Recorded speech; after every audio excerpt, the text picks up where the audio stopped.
আসসালামু আলাইকুম শাইখ, বাংলাদেশ থেকে বলছিলাম। জি, ওয়ালাইকুম সালাম রহমতুল্লাহ বরকাত। বলেন। শাইখ, আমি আগে অনেক অন্ধকারে নিমজ্জিত ছিলাম। আলহামদুলিল্লাহ, গত প্রায় 3 মাস থেকে হেদায়েত পাইছি আল্লাহর রহমতে। আলহামদুলিল্লাহ। তো আলহামদুলিল্লাহ। শাইখ, আল্লাহ এখন দিনের দেখা উপর যায় রহমত।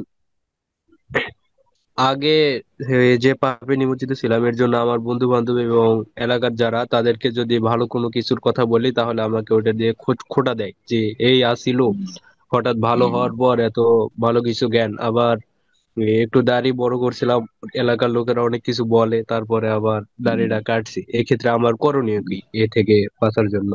মনকে না, দৃঢ় দাড়ি প্রতিজ্ঞা করি কাটবেন যে না। মানুষ কি বলে ও বলুক, তারপরেও এটা হয়। জাহেলদের জাহেলদের কথায় আপনি গুনহার দিকে যাবেন না, দাড়ি কাটবেন না। দাড়ি বড় রেখেছেন, ওটাই ভালো করেছেন।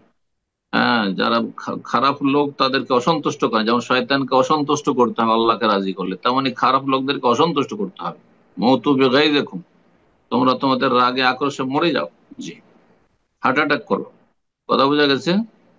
আর এই ক্ষেত্রে তাদের অনিষ্ট থেকে, তাদের এইসব কটু কথা দিয়ে বাঁচার জন্য হিজরতের গুরুত্ব আছে। এই জন্য একটি হাদিসে যে রয়েছে, যে লোকটি 100টি লোককে খুন করেছে, 99, আর তারপরে 100টা পুরা করে দিল, ওই যে জাহেল মোল্লা ফতোয়া দিতে বলে যে তোমার তওবা নেই। তো সেই লোককে যে আলেম বলেছিলেন যে তোমার তওবা তোমার রবের কাছে যে কোনো সময় কবুল হতে পারে, এমন কি আছে যে তওবার রাস্তায় তোমাকে বাধাগ্রস্ত করবে? তাকে বলেছিলেন উনি যে তুমি এই এলাকা হচ্ছে আরো সুখ, খারাপ এলাকা, যেখানে তুমি অনেক পাপ করেছো। ওইসব এলাকা দিয়ে তুমি চলাফেরা করলে পাপের কথা মনে হয়ে যাবে। ওইসব খারাপ লোকদের সাথে তুমি চলাফেরা করেছো, ওদের সাথে দেখা হইলে সেই পাপগুলির কথাও তোমারও মনে হয়ে যাবে, তাদেরও মনে হয়ে যাবে, এবং তারা খোঁটা দিবে। সুতরাং এই এলাকা থেকে চলে যাও অমুক এলাকায়, যেখানে ভালো মানুষরা বসবাস করে, ফাবুদিল্লাহ মাহু, ওদের সাথে হয়ে আল্লাহর ইবাদত করো।